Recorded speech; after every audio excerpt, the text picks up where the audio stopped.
Welcome to Paranormal Almanac.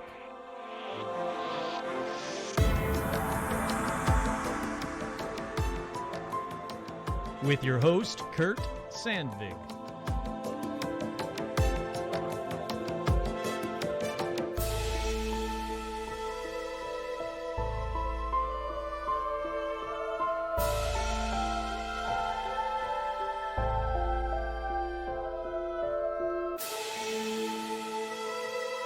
That's right, I'm your host, Kurt Sandvig, and welcome to another edition of Paranormal Almanac.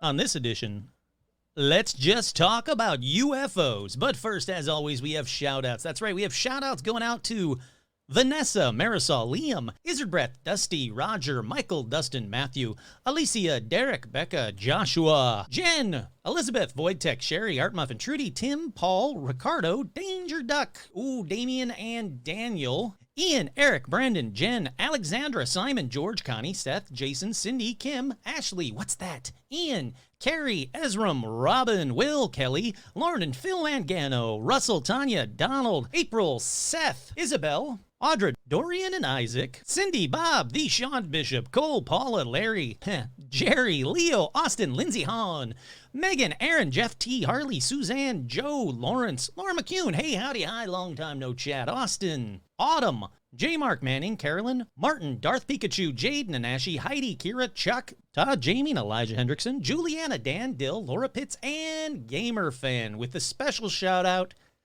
to Joe Teague and Stitch. This episode is produced by Chris Jones. Alrighty, let's get right on in to paranormal news, because there is a lot of it, because I've been gone for a little while. We'll get to that in just a second. What time is it? It's time for paranormal news. First up in paranormal news, Lizzie Bordenhouse is hiring a ghost hunter. All right, all you that are near the Lizzie Borden house, which is located in Fall River, Massachusetts, here's your chance to work at the Lizzie Borden house as a ghost hunter. The home was the scene of a grisly double-axe murder back in 1892. Now, she was Lizzie, that is, was suspected of having committed the dastardly deed. Yeah, she did it. I mean, it's fine. Anyhow, the home now is a tourist attraction, and, well, it was purchased earlier this year by the company U.S. Ghost Adventures. It's recently begun offering nightly ghost hunts for visitors hoping to encounter the spirits said to still be living in the home. Now let's get to the actual listing. I'm going to click on it right now so I can read it right from Indeed.com. Lizzie Bordenhouse, paranormal investigator and ghost hunter, pays $15 to $25 an hour part-time. Here's the job description. We're seeking an enthusiastic ghost hunters, paranormal investigators to conduct ghost hunts for our guests at the famous Lizzie Borden house. Candidates must have an experience in paranormal investigation as well as proficient knowledge of ghost hunting equipment. The duties, obviously, greet guests at scheduled tour times, extensive knowledge of the facility, demonstrate extensive knowledge of ghost hunting and its equipment. The qualified candidate must be skilled in both customer service, public speaking, and I would assume, it doesn't say it, but paranormal investigation. It's a night shift, obviously, weekends availability. It's got tips, too, so you can get tipped. So, if you're looking for a job, you're in the area of Fall River, Massachusetts, and your dream job, or just a job that you wouldn't mind taking right now, is to be a paranormal investigator at the Lizzie Borden house, well, then this episode is for you. Alrighty, up next in paranormal news. Hold on, I gotta stop it so the ad blocker won't. There we go. Emerging tech is key to unraveling UFO UAP mysteries. Just so you guys know, UAP means unidentified aerial phenomena. You'll be hearing that a lot in this episode. It's the new hip term for UFO. They said that further use of emerging technologies marks the path towards forward for the intelligence community to uncover more compelling evidence of unidentified flying objects and to learn more about their meanings, intent, and what they actually are. Now, this goes on about the whole thing of the report that we're going to get to on this episode. Don't you worry. This episode's going to talk all about the report. But They said, we have evidence of these multiple sightings. I think it's essential that we can continue to try and find out what these things are, and that science will help us do it. Something I've often said on this show, if you listen regularly, is that I truly think that science will prove the paranormal. And in this case, I think science is going to prove UFOs. Alrighty, up next in paranormal news, is the Loch Ness Monster a lovesick sturgeon? Lovesick sturgeon? Not a lovestick surgeon. That's completely different. Don't Google, or definitely don't Google image search lovestick surgeon. But is the Loch Ness Monster a lovesick sturgeon? Locals don't want to know. The DNA research failed to find the plesiosaur, but they said the closer we get to finding out, the more curious we become. And it basically, that's about all you really need from this episode, or from this story in paranormal news, is that they're whittling down what the Loch Ness Monster could be, not a monster, could be, and they're getting more and more curious results, including a ginormous sturgeon. All right, I'm going to keep moving on because there's a lot, like I said. Up next in paranormal news, Loch Ness Monster, not a monster, spotter, submits sketch as evidence following the 9th Nessie sighting of the year. That's right, we got another Nessie sighting. Oh, I should have, is it? No. There we go. The 9th Nessie sighting of the year has happened. The 9th official sighting has been recorded. The latest report to the official Loch Ness Monster Sightings Register included a sketch of what the tourist who was up visiting from the northwest of England spotted on the water. The latest strange occurrence took place on July 30th and was added to the register, which catalogs all sightings of something unexplained in Loch Ness. The report, which was added by a Mr. Veacock, said Mr. Veacock, visiting from the northwest of England, was parked up in the last lay by north of the castle, scanning the loch with binoculars when he noticed something 2/3 across the loch away. He originally thought it was a foot high and some 5 feet long, but later was able to compare it with the Jacobite warrior? Jacobite? I don't know. The boat as it passed by the area. As such, he stated that what he observed was easily the length of the handrail at the rear of that boat, which led him to reassess what he was seeing as nearly 2 feet high and 10 to 12 feet long. He said the same was witnessed by 2 other families in the lay-by. I don't know what the hell a lay-by is. I'm assuming it's some little, inlet. The report also included a sketch of what he saw, and it's, it's a doorstop. It's a black doorstop. It says 18 inches high, 10 to 12 feet long, but it looks like a black doorstop. So you don't really need to see a sketch. The incident was quickly follows the 8th official sighting, which took place just 11 days earlier on July 19th when a father and daughter from Chester spotted something unusual on the surface of the loch while on a hill-walking holiday. That's right. Nessie, popping up more and more. I love it. This seems like a good year for Nessie. Up next in paranormal news. This one is a story that I've talked about before, but I wanted to bring it up because it's just such a cool story. It was 1897, and a strange light appeared in the sky over Topeka. History Guy looks back at the UFO sighting. This is a brand new story, but they wanted to talk about interesting UFO sightings in old, vintage, whatever you want to call it, newspapers, kind of the stuff that I like to do. So they said that hundreds saw a strange red light that appeared in the sky above Topeka on the evening of March 27th, 1897. The Topeka Daily Capital reported the next day on its front page. Was it the headlight of an airship? Well, this guy says that coming during a year that's seen an increased number of reports of unidentified flying objects across the nation, the 1897 sighting says perhaps it was not an airship, but it was something startling, he said. That sighting came 4 months after the San Francisco call in late 1896 with a mystery airship. If you don't know what I'm talking about with that one, you definitely need to listen to that episode. It's a very interesting tale, if you will, story, encounter. I don't know what you want to call it. They said in the months that followed, many UFO sightings were reported in California and the central United States. Inventor Thomas Edison sought to quell widespread speculations that he was behind the UFOs by issuing a statement denying responsibility. I love that. That Thomas Edison was like, oh, no, I'm not, that's not me. This ain't me, guys. The Daily Capital initially disregarded reports it received from nearby towns indicating an apparent airship featuring a huge headlight was floating around the night. But the Daily Capital then reported on March 28th, 1897, that several Topekans had seen a red light in the western sky beginning around 9:30 p.m. the previous evening. It seems as if about 1,000 Topekans saw it about the same time, and they were all kind enough to notify the Capitol office about it by telephone. In 1897, that's a lot, 1,000 people by telephone. Witnesses included about 200 people who watched from the area of the South 7th and Kansas Avenue. Some of those thought that the object moved, while others were uncertain, it said. The light then suddenly disappeared. No one could guess where it had gone, but the fact that it disappeared suddenly proved that it was not a star. Its article concluded by saying the UFO was supposed to be the work of an inventor who was experimenting with it secretly. The UFO was never identified. I like vintage news articles about paranormal stuff. I just do. I think it's cool as hell. Up next in paranormal news, residents report strange howl. Was it Bigfoot? This is coming out of West Virginia, southern West Virginia mountains, to be exact. They said that a howl comes from far off in the woods. Another seems to reply from the other direction. One woman shared a cell phone recording with organizations including the Bigfoot Field Research Organization, BIFRO, and the Rocky Mountain Sasquatch Organization, RIMSO. Sure, why not? The howl was familiar to one man who heard it, and he determined that it was most likely source was Sasquatch.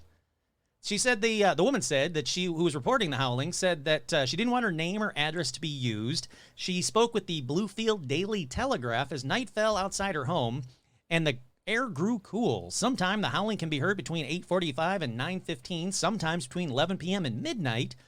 But she says, I hear these howls quite a bit. We started hearing these sounds the 1st of May as weather warmed up. We started going outside and working in the garden. I happened to be in the backyard just sitting on my porch and enjoying the evening when I heard something strange in the neighborhood. Who did she call? BIFRO. She said, we couldn't figure out what it was. We knew it wasn't a dog because we couldn't hear them barking. This was more of a mournful howl. It's not a coyote because we've heard coyotes before. We hunt and we've actually had coyotes come up in the corner of the property as we've dragged deer out and had to gut the deer here. Actually in this driveway, just to keep the coyotes away. So I'm familiar with what a coyote sounds like, but this was something different. She said, we heard that, and then we walked out into the woods. The weather had broken. It was nice. We checked our deer stand and our deer feeder, and we happened to notice some unusual tree structures also. There were tree branches that had been placed oddly in the shape of an X.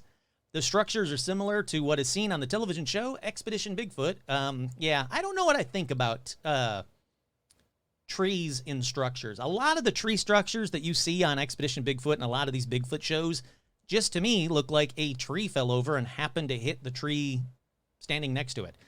But she goes, having been a hunter, hunting and everything, I haven't seen anything like it. A lot of this actually started last year with seeing unusual tree structures. The howl started this year, but there's a tree out this path where a tree has been bent over and it's tucked under another tree. Okay, that's weird. And this is 3 or 4 foot above my head. I'm 5'4", so it's about 9 feet tall. In another case, there was a sapling about 3 inches in diameter that had been broken and twisted into a right angle and then tucked behind another tree. Okay, that's different. That's weird. She says, it defies explanation. It's just odd. We didn't think much about it until we heard the howls, Simple math. You start adding 1 and 1 and 1, and this is not adding up to what the explanation is. Let's see. She goes on to say that when she contacted on June 22nd, 8:55 at night, she contacted BIFRO. They took the recording, amplified it. It's on their YouTube channel. Just so happened that they'd seen the video on their YouTube channel already. Let's see. It just goes on. This thing really keeps going on.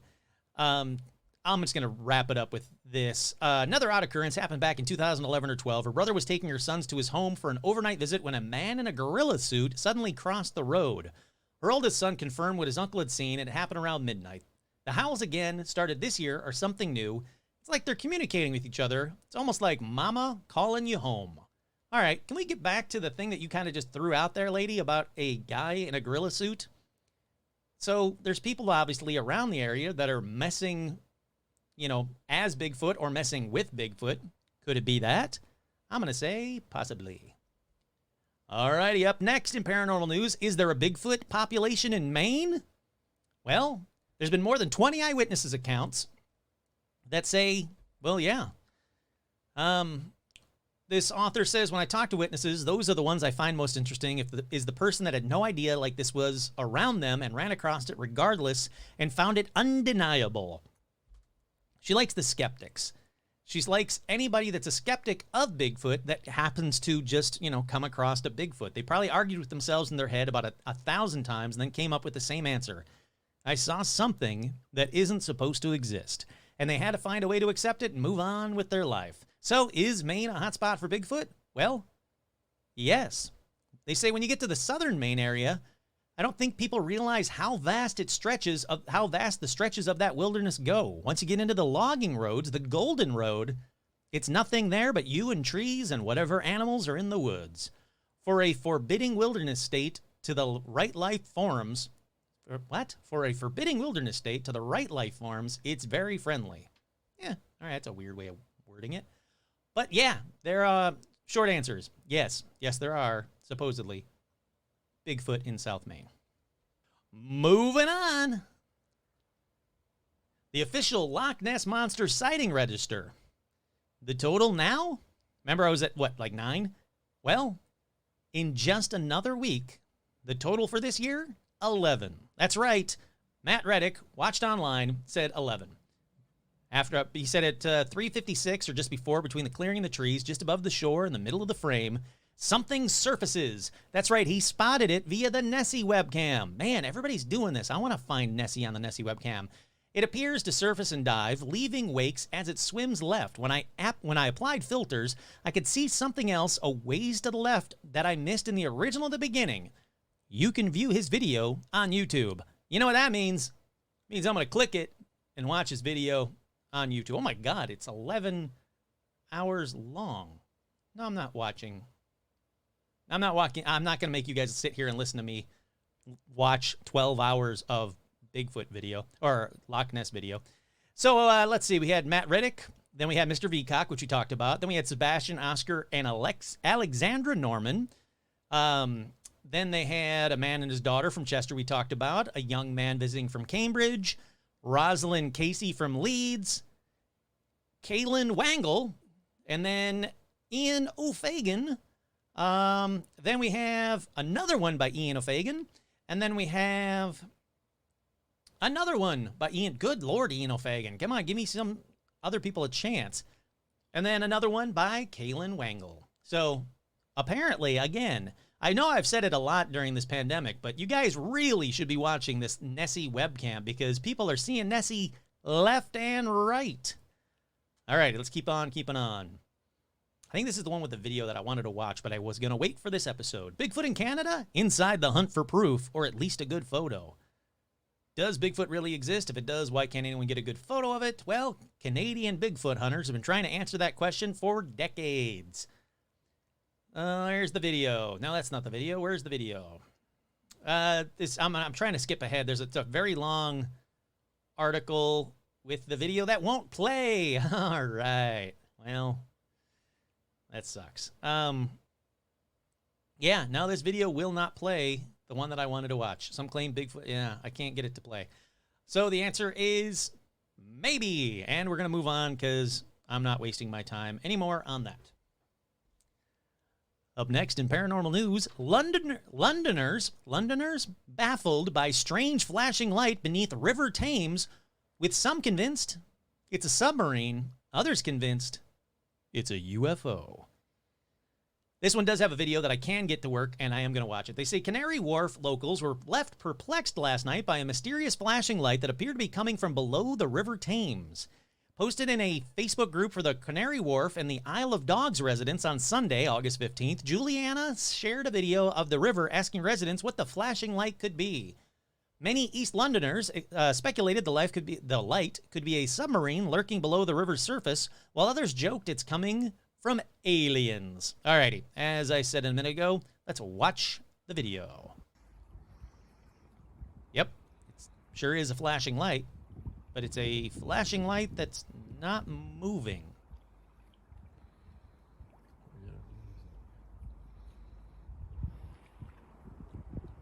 Yep, still flashing. Still not moving.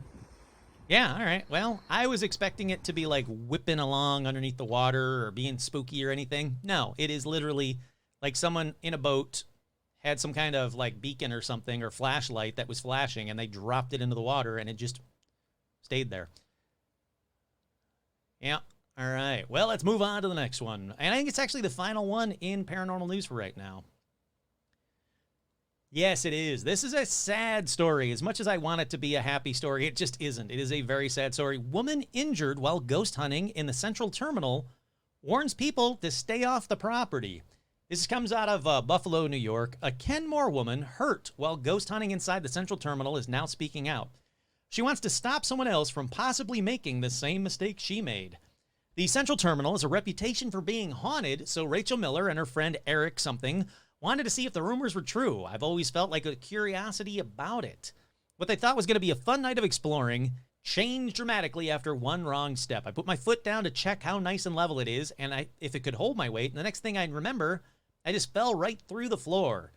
I turned my back for not even 2 seconds. She was gone, and all I heard was her screaming and yelling, Eric said.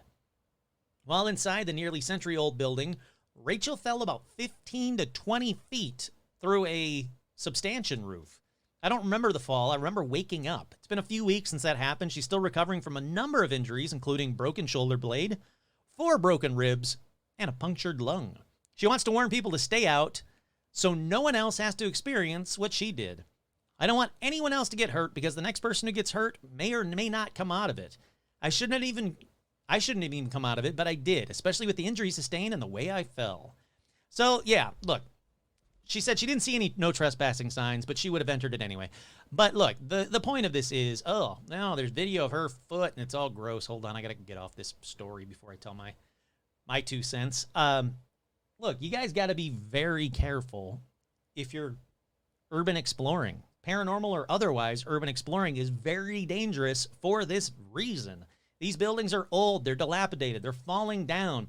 It's very easy to hurt yourself on a paranormal investigation, just on the basic ones, because for whatever reason, somewhere along the way, and I still don't understand why, everyone decided that if you want to do a ghost hunt, you have to do it in the dark.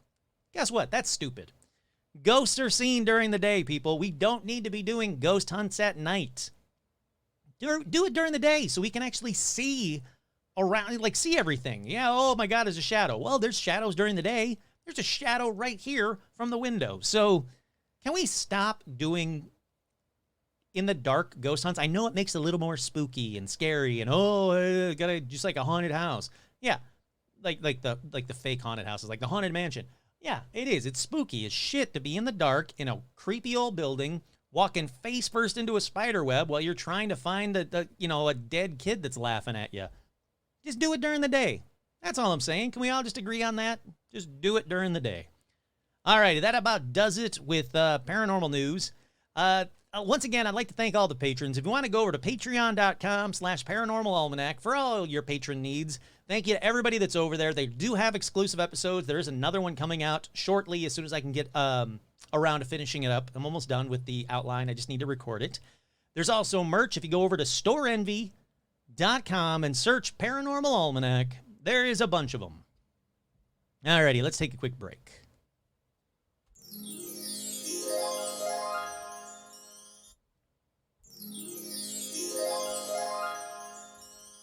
We are back. I want to take a quick second before I get into this episode. I want to take a quick moment to thank everyone for understanding about my absence. This is going to be very short and very quick so I can get through it. For those that don't know, Stitch passed away rather suddenly. Yeah. It was the worst. Stitch was the best dog I could have ever asked for. A fan favorite. Will never be forgotten. So I just can't thank everyone enough who who reached out or posted some very, very nice things about Stitch. I truly, truly do appreciate it. And yeah, obviously it's the worst. But for those that have asked, and many have, here is my P.O. Box address. you can write to either Paranormal Almanac or Kurt Sandvig, 1812 West Burbank Boulevard, number 7102, Burbank, California, 91506. Once again, Paranormal Almanac or Kurt Sandvig, 1812 West Burbank Boulevard, number 7102, Burbank, California, 91506. If you didn't get a chance to write that down, if you're out or driving or something, you don't have the ability to write it down, I did post it in both the Facebook fan page and the regular Paranormal Almanac Facebook page, so you can go there. Anybody that wants to send me anything, that is the address to send me stuff. I know there's been a lot of people that reached out about it, and I thank every one of you. I am going to do some more live shows, but, as you can tell from this, brief little moment, I need a bit more time before I can go live on camera because it's, really hard to talk about Stitch. And I know it'll be brought up, and I thank you for it. And, again, thank you for the love.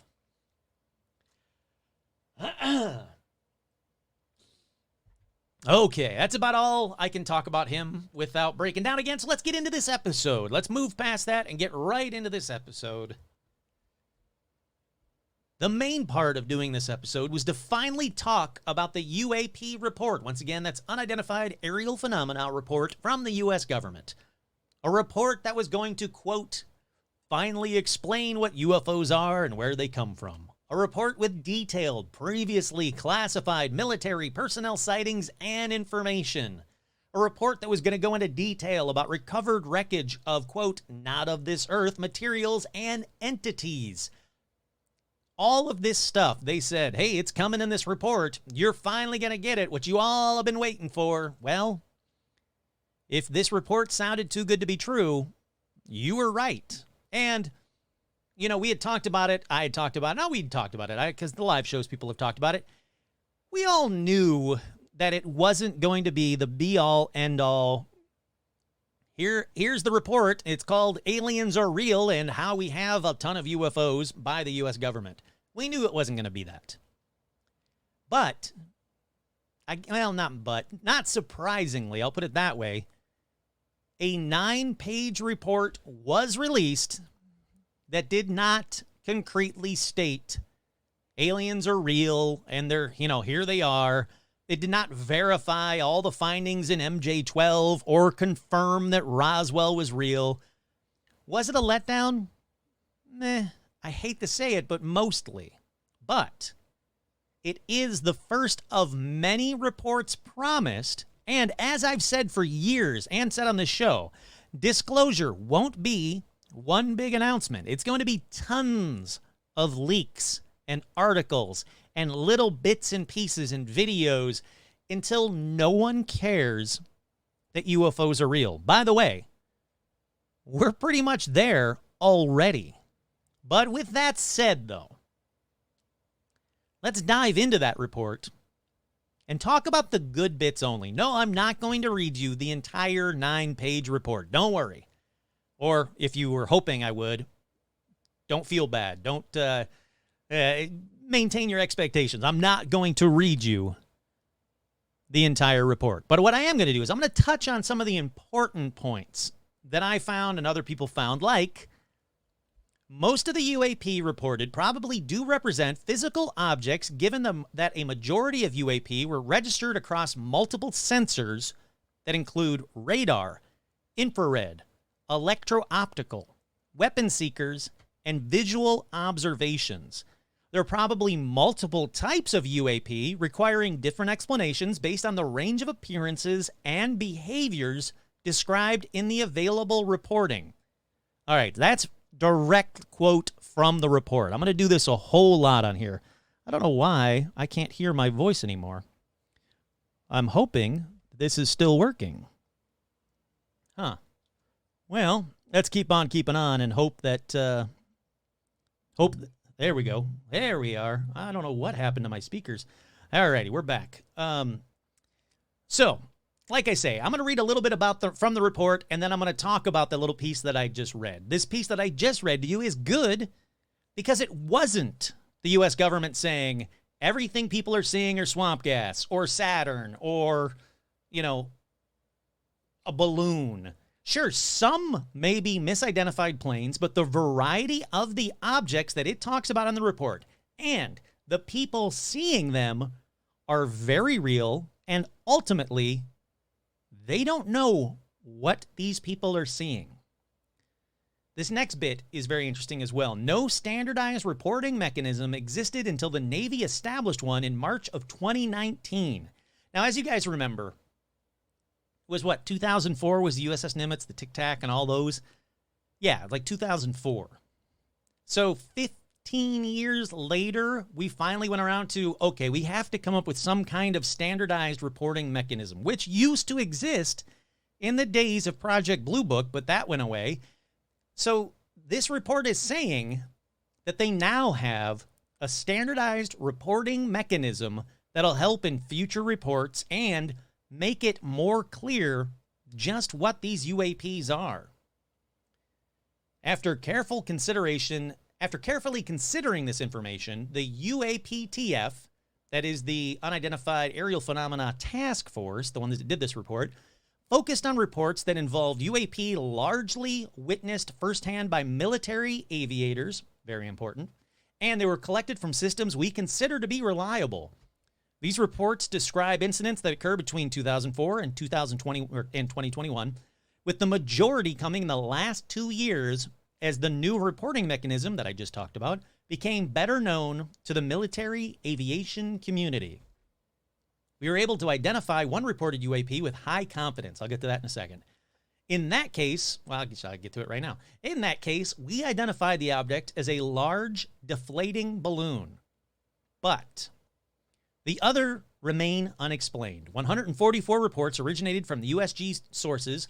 Of these, 80 reports involve observation with multiple sensors. Most reports describe UAP as objects that interrupt pre-planned training or other military activity. That is very important. Yeah, it's only 144 reports that they're talking about in this report that they released. Only 144. But only one could be explained, a deflated large balloon. In a total of 18 events, witnesses reported unusual UAP movement patterns or flight characteristics, basically demonstrating advanced, unknown technological capabilities. The report says that unusual behavior included UAPs and EFOs, which appeared to remain stationary in winds aloft, move against the winds. So that's very important because a lot of skeptics say that all of them are balloons or birds or just something that's just floating along in the wind. No. This report clearly says moves against the wind, maneuver abruptly, or move at considerable speed without discernible means of propulsion. Very big part of this to debunk all these skeptics that say everything that they are seeing on air can be explained by birds and bags and balloons and tiny drones. No. The report also states that in a small number of cases, military aircraft systems processed radio frequency energy associated with UAP sightings. It says that the available reporting on UAP is, quote, largely inconclusive, but there is currently no evidence that any of the objects are related to a secret U.S. weapons program or were developed by foreign adversaries. Not foreign adversaries, not secret U.S. weapons programs. The clustering of sightings near U.S. military bases are probably the result of several kinds of collection bias, meaning it's the report that they're doing is the military. It's a military report. The Navy established it. So it's going to be hearing from the military. So yeah, a ton of these are going to be seen near U.S. military bases because that's who's reporting them. That's who they're getting the reports from. Most of the UAPs were probably physical objects, since most were detected in multiple ways, including radar, infrared, electro-optical, weapon seekers, and visual observations. In addition, there are multiple types of UAPs, like I said earlier. Unusual flight characteristics that which appear to demonstrate advanced technological capabilities, could also be the result of sensor errors, spoofing, or observer misinterpretations and require additional rigorous analysis. That is important for two things. One, for the skeptics who say, yeah, some of these are wrong. Some of these are sensor spoofs, or what do they call those stupid little Bodex or whatever, that little triangle one that popped up and everybody's like, oh, I know exactly what that is. That's the aperture of the camera, and it's in a triangle shape. And that aperture is what's causing that little sensor error. Yes, that is true. So you skeptics, I am not saying everything in this report is pointing to UFOs, but for me, unusual flight characteristics like those which appear to demonstrate advanced technological capabilities. Again, these aren't birds. These aren't balloons.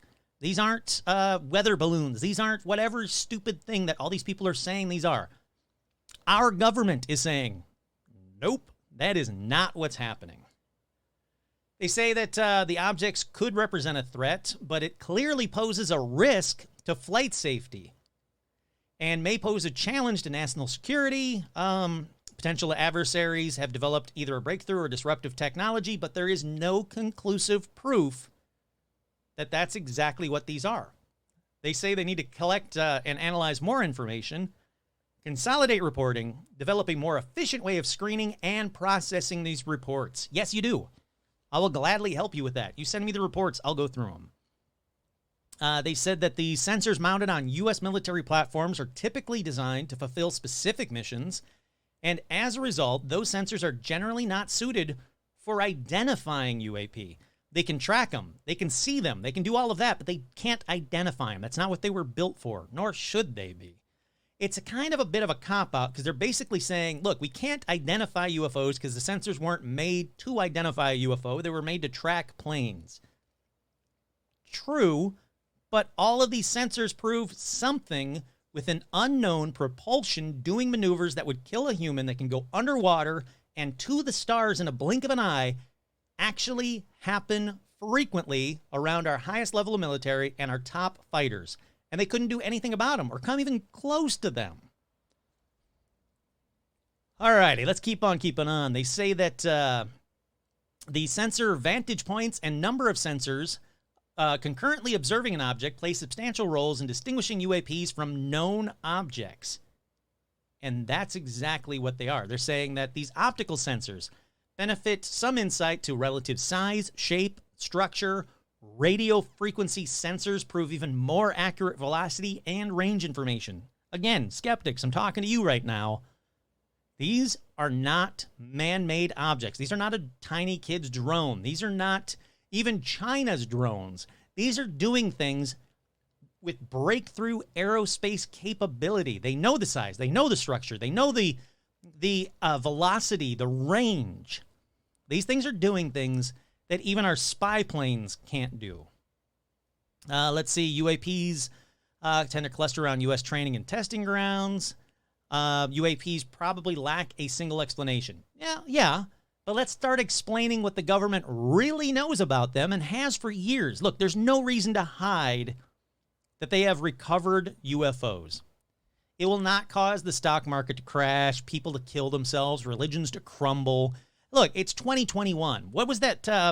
60% of people, I think it was, already believe in UFOs in that latest poll. Besides, most people are dumb anyway and don't even believe in science right now. So it's the perfect time to be like, hey, fuckwad that doesn't even believe in science or that the earth is round. Well, guess what? UFOs are real too. Suck it. Deal with that. Yeah, that's right. I'm talking about people sucking it, UFO report.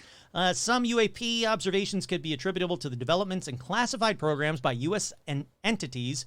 We are unable to confirm, however, that these systems accounted for any of the UAP reports we collected. So again, for everyone that tells you that UFOs are just classified military spy planes, this report is saying they are unable to confirm that these systems accounted for any of the 144 UAP reports that were collected. UAP threatened flight safety, possible national security. Again, only if the government isn't sharing what it already is known for decades about UFOs, in my personal opinion, Kurt speaking. The UAPTF, once again, the Unidentified Aerial Phenomena Task Force, has 11 reports of documented instances in which pilots reported near misses with the UAP. I added this again because these are trained military pilots flying the most advanced planes, and they don't know what these UAPs were and couldn't come close to explaining the high-tech maneuverability of them. We currently lack any data to indicate that the UAP are part of a foreign collection program or indicative of a major technological advancement by a potential adversary. Said that one already, but it's true. Tell this to your friends who say, oh, it's probably the Russians or it's probably China. No. There is zero evidence that what these UAPs are advanced military technology from a potential adversary. The task force has begun to develop interagency analytical and processing workflows to ensure both collection and analysis will be informed and coordinated. So, they're going to continue to monitor and report the UAPs. That's very, very good. They could have just, pulled a Project Blue Book, lied their asses off again, and say, oh, UFOs aren't real. They aren't even worth investigating. Nothing to see here, folks. But no, they said, yeah, you know what? They're going to continue to monitor and report on these. That's a good thing. They also said they're going to incorporate FAA reports and data. Again, very, very good thing, because if we remove the stigma for reporting UFOs, guess what? More pilots will report UFOs. There is still such a stigma that pilots and air traffic controllers and military and police, a lot of people are like, I ain't going to fucking report that. No way, no how. Sorry. So there's a lot in this 9-page report. It's not the smoking gun we'd all hoped for, but I didn't kind of expect it to be. Yeah, I mean, that's about it for that. What is more important, though, is what was left out of this unclassified report. The metamaterials, again, that they talked about that they were going to be in this report. They said that they recovered from crashes that are not of this earth. That was supposed to be in the report, and it's not even mentioned remotely anywhere in this report. The fact that some of these targets that were recorded by the Air Force for well over an hour and still not released, where the pilots talked about the propulsion of the craft, that how it's decades ahead of our current classified spy technology, the trajectory, the maneuverability that is impossible with today's classified military spy planes. None of that, well, a little bit, but not enough of it is in this report. They have said that those videos that we saw from the USS Nimitz in 2004 and the Tic Tac UFOs and all of those, that those videos are like a minute of hour-long or 2-hour-long videos. There's more to those videos. There's more to those reports. Let's see, what else didn't they talk about? The biological entities. Again, they supposedly were recovered but not mentioned in the report at all. All of this was supposed to be in the report. And the fact that it was supposed to be hundreds of pages long, this report was supposed to be this definitive be-all, end-all, let's get it all out there because this is finally time to, tell the world. No. We got 9, in my opinion, heavily redacted pages.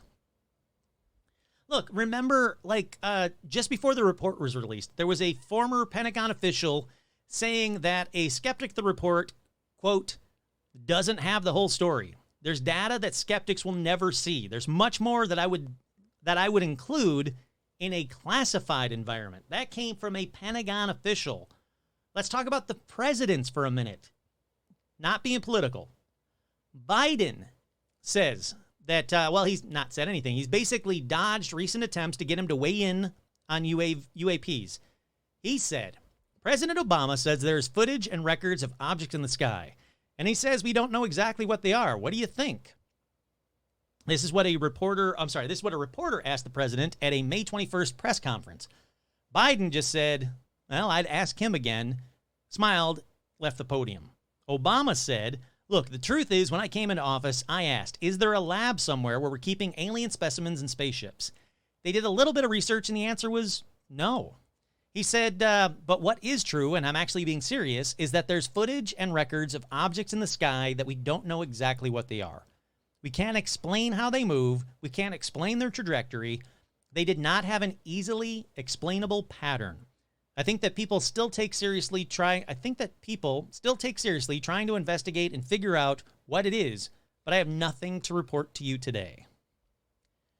So where does that leave us? Well, the report says that another report will be delivered by the Office of the Director of National Intelligence and the Department of Defense within 90 days of the release of this one. So we have another report coming from the Office of the Director of National Intelligence and the Department of Defense, informing Congress on how best to update data collection on UFOs. According to the New York Times, officials said they would provide lawmakers with periodical updates beyond that. We have more reports coming. Hopefully, someday, one of these reports will either screw up and talk about something classified that we can get declassified with the Freedom of Information Act, or just talk about something just out in the open and say, yeah, they're real. It's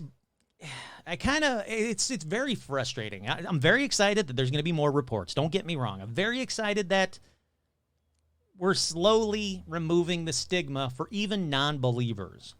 But my biggest complaint about this report, again, besides how small it was, and that I couldn't share it. Look, this is my big thing.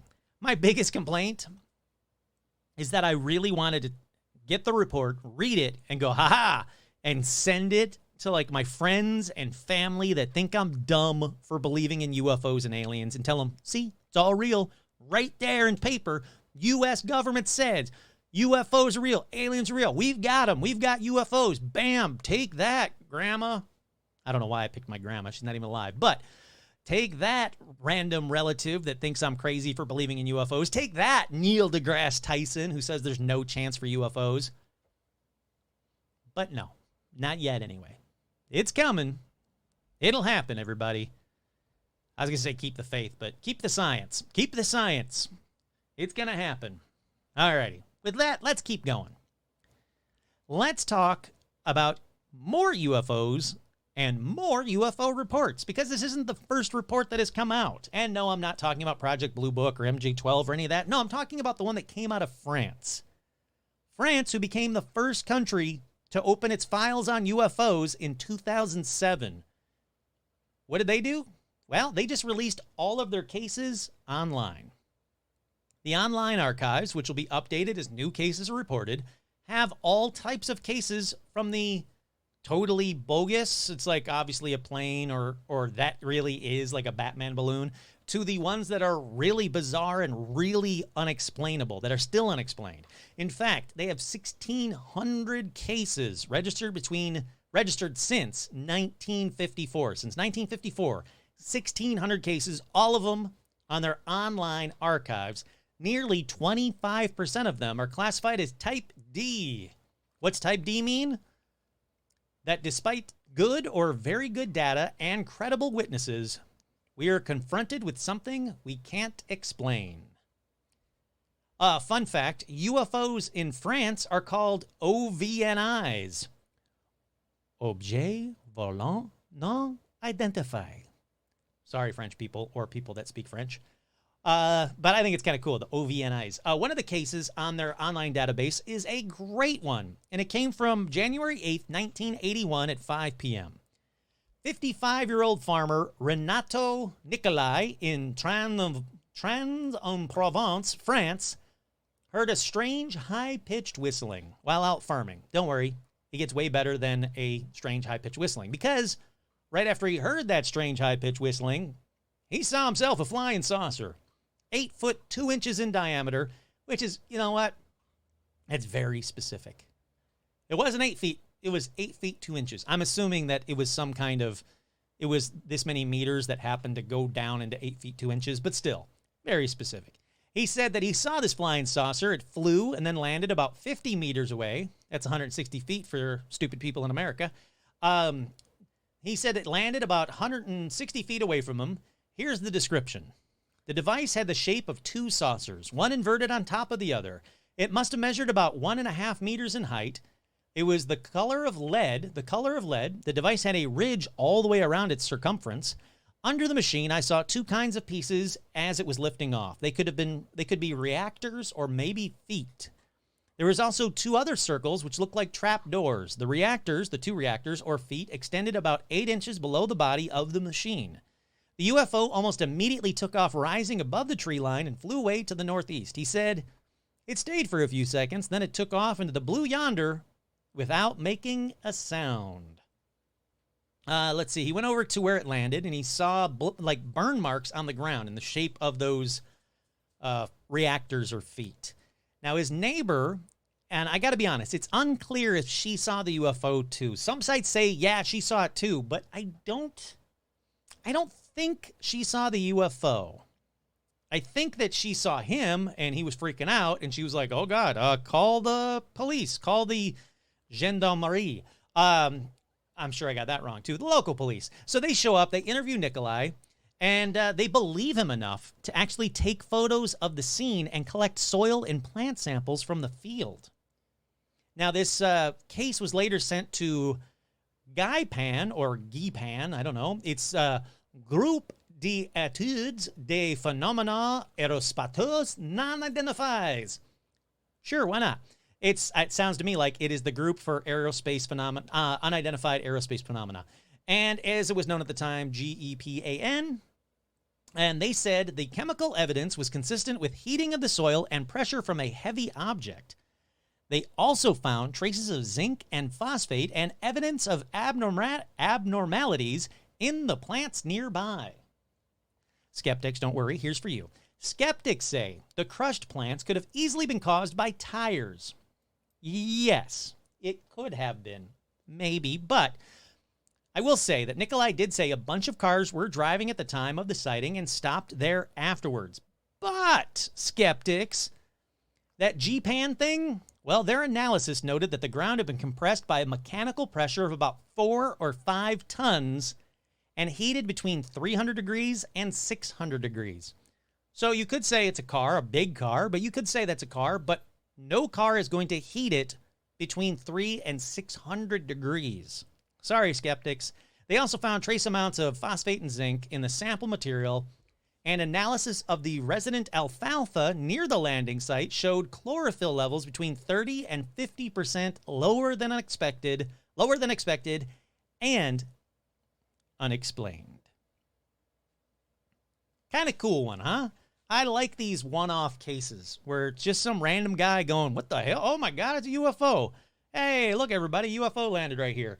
And then the police actually believe them because apparently in 1981, it wasn't, shunned. If you said, hey, I saw a UFO, they immediately go, oh, really? Tell us more about it. Really? Well, let's take some photos and take some samples. They actually did their freaking jobs. So, there you go, everybody. Everybody that's been waiting for the UAP report, there you are. You don't have to read it. I mean, you can if you want. I'm not stopping you. Feel free and read it. It's real easy to find online. It's not much more than what I told you, what I just read to you. I read all the high parts and the good points and some of the skeptic points because, again, I want to do both sides. I'm a skeptical believer. I definitely believe in UFOs. I think UFOs are real. There's not a question in my mind. There's not a question in my mind also that we're not alone in this universe. But I personally think that UFOs have been visiting the Earth for quite a long time, and there's a lot of evidence that backs that up. I'm sorry, there just is. There's nothing that you guys are ever going to be able to say to me. If this report came out and said, after close analysis or close investigation, our analysis is that UFOs are all fake. There's nothing to the UFOs. If you believe in UFOs, you might as well believe the Earth is flat. I would have said, well, that's bullshit because the Earth ain't flat and UFOs are real. But it didn't. It didn't say that. Again, there's nothing that you can say that will make me go, UFOs aren't real. There's just too many stories, too much evidence.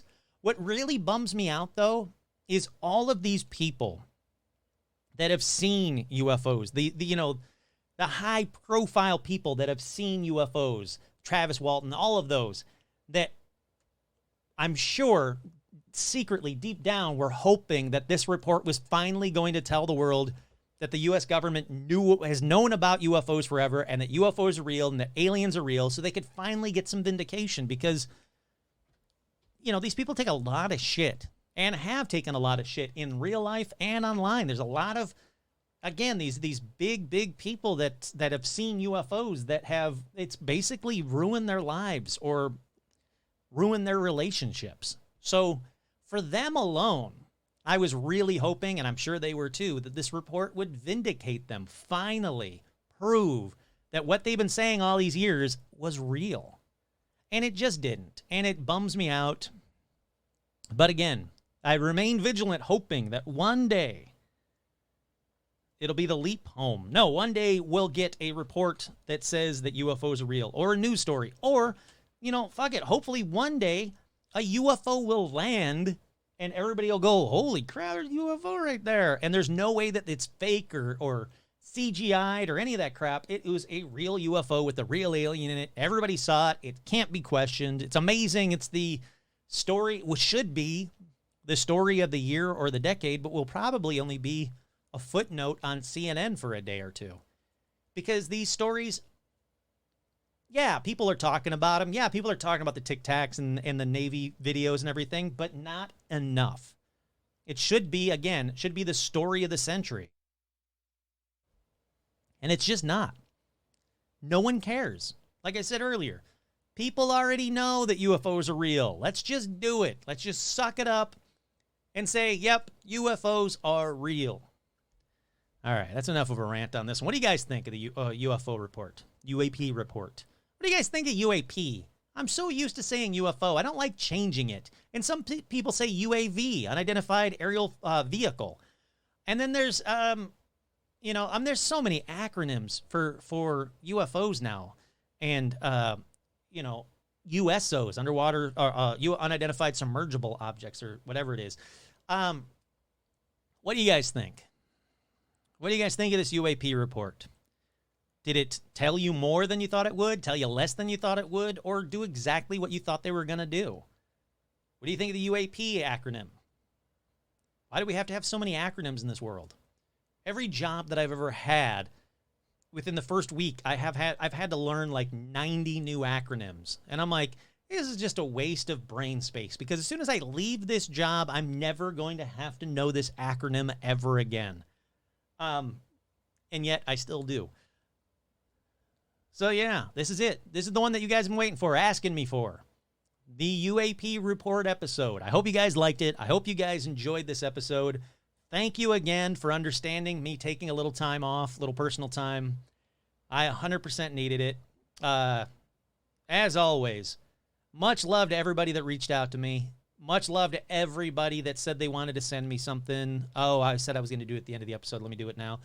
Once again, that address, that P.O. Box address, is Paranormal Almanac or Kurt Sandvig, 1812 West Burbank Boulevard, number 7102, Burbank, California, 91506. For those asking how you can support me, Patreon is a phenomenal way to support. These patrons make these episodes that much better. They got the equipment. They got everything that they allow me to do this show. They really do. I cannot thank the patrons enough. They're a phenomenal group of people. You guys just listening is phenomenal. Thank you all so, so much. Once again, I'm your host, Kurt Sandvig, and this has been another edition of Paranormal Almanac.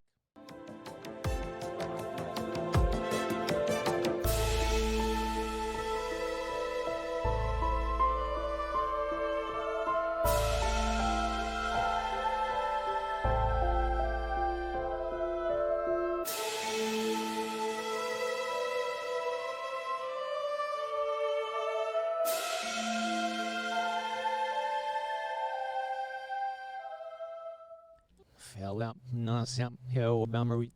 Schnitzer, very fleeva, loa.